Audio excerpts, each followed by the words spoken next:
Frigerio, e com a palavra o vereador Iago Morandi. Presidente, sendo bem rápido aqui, porque eu acredito que o vereador Caleb foi feliz na sua fala, o vereador Fantinel também, eu concordo muito. Mas sabe, vereador Caleb, por que tem tanta burocracia e empecilho por parte do poder público, pelo Estado? Aqui o Estado, eu digo como um todo, né? As políticas públicas. Porque aqui no Brasil ele sempre pressupõe que o marginal, o criminoso, é o pagador de imposto. Sempre. Tu tem que provar que tu não deve nada, tu tem que provar que tu é uma pessoa boa, tu tem que provar, Fantinel, que o teu projeto é bom. Não é as pessoas que o senhor ajuda lá que tem que provar, não. Tu tem que provar para a prefeitura, para os órgãos, para o Estado, e o senhor não é ajudado pelos órgãos, não a crescer o seu projeto, a expandir. Isso a gente entende que é porque parece que eles querem o monopólio da ajuda, né, vereador Caleb? Eles querem sempre eles ajudar.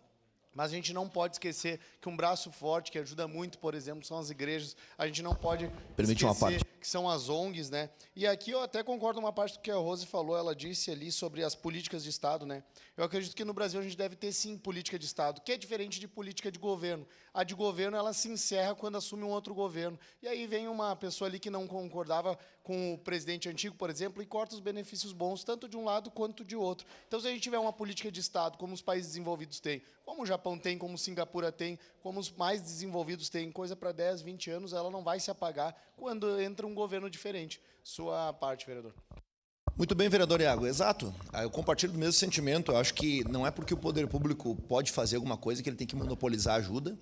E também, nem toda a função cabe ao poder público. A sociedade civil, a iniciativa privada, ela tem condições e deve ajudar, até como uma contraprestação social pelo ganho e pelo lucro que tem. Então, a gente tem que ser ponderado nessas horas, né? Agora, claro, o poder público também precisa fazer a sua parte, depositar orçamento nisso, cuidar com relação a isso, e poder público em todos os âmbitos.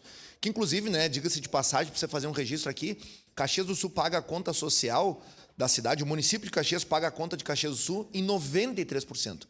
Uma conta que era para ser tripartite, que era para ser dividida, rateada entre município, Estado e União. Então, nós estamos afogando o orçamento do município porque os outros entes não estão fazendo a sua parte. O serviço público tem que ser prestado, ele é importantíssimo. Agora, a discussão é do ponto de vista orçamentário. Esse dinheiro precisa vir dos impostos que nós pagamos. Eu torno a repetir para encaminhar minha fala. 25 a 30 bilhões é o nosso PIB. A gente fica com 4 em Caxias do Sul para administrar. Para onde vai o restante? Para onde vai a gente sabe, mas por que isso não retorna em quantidade de investimento para Caxias do Sul? Por que a gente tem que depender sempre de um deputado federal, e que bom que Caxias tem 2?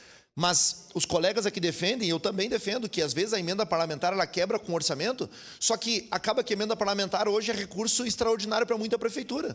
Caxias está se valendo de emendas parlamentares para poder complementar o orçamento.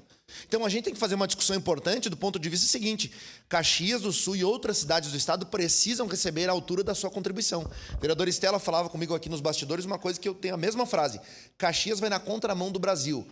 Enquanto o Rio Grande do Sul é a menor taxa de natalidade do país, nós somos a cidade que mais recebe pessoas no estado do Rio Grande do Sul. A gente recebe gente de todo canto desse país, de todo canto do mundo. Então, Caxias precisa ter olhos voltados para a questão social e precisa do apoio do governo do estado e do governo da União nessa ajuda. Senão, nós não vamos conseguir fazer muita coisa.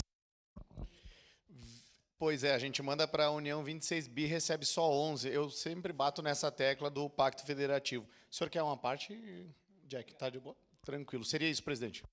Obrigado, vereador Iago Morandi. Com a palavra, a vereadora Estela Balardi.